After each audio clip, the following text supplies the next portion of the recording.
When you think of mutations, you probably think of the Teenage Mutant Ninja Turtles, or perhaps even that three-eyed fish on The Simpsons.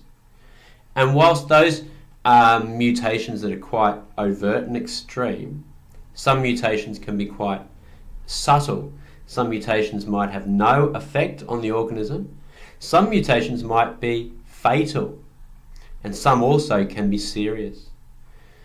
We're going to talk about gene mutations here. We often call those point mutations. But first of all, let's think about what is a mutation.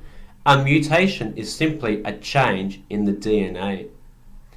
And a point mutation is a change in one single point in a gene.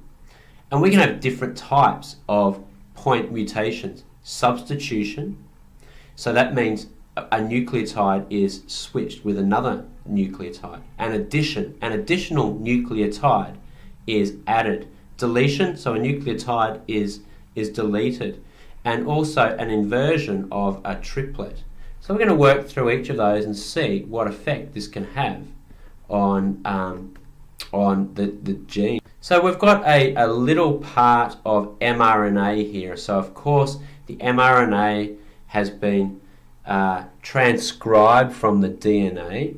So we've got three codons here: CGC, GUU, and UCC. And they code for these amino acids here. Of course, this is only part of a very long gene. So if you have a substitution, that means, in this particular case, we're saying that the G is changed to an A. So see, in this particular codon here, the G was changed to the A.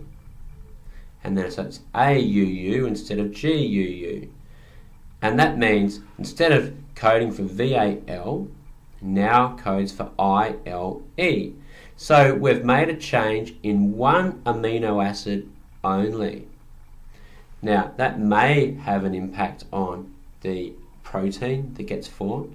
It may not, really depends.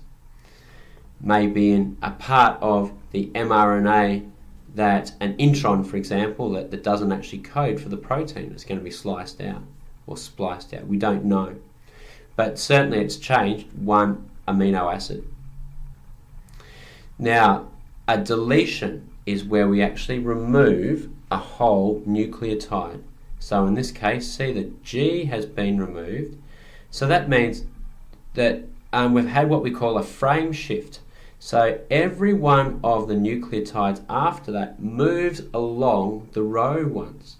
So that means that we're affecting all of the amino acids after this point. So instead of VAL, we've now got Phe or phenylalanine. And instead of SER, we've now got PRO. So it's changed these two, but it's going to change every amino acid after that. So this is a frame shift. A deletion is a frame shift because we removed a nucleotide. So this is can be really quite significant. An insertion as well is also an example of a frame shift because we've added a nucleotide. So see, we've added a nucleotide here. So all of the subsequent nucleotides need to move along one. So every one of our codons is changed after that point. That means that every amino acid after that point is going to be different as well. So where we have a deletion and an insertion, we call that a frame shift mutation because every amino acid after that point is affected. Moves all of the triplets or all of the codons, it changes every single one of them because every nucleotide has to move up or back one place. So that's a frame shift, and that occurs with a deletion or an addition. So the next one we have is called a nonsense mutation, and this change in in this codon could have occurred because of a substitution, or it could be because of a frame shift when all of the codons have been changed. But it's called a nonsense mutation because the codon we now have is a stop codon. Now,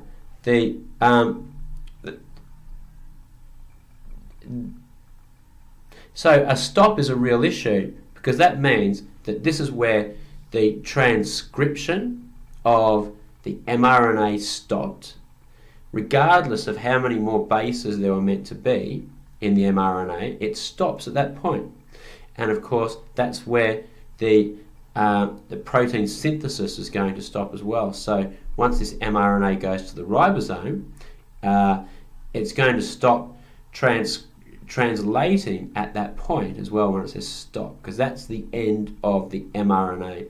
So this could again have really severe effects on the protein, or the protein that's synthesized, because it may well have needed to be another 1,000 bases long and it's told to stop. So what gets produced is almost certainly going to be an ineffective protein. So there are just some examples of the types of mutations. Some mutations have no effect, some can be damaging, some can be fatal, some can also provide an advantage.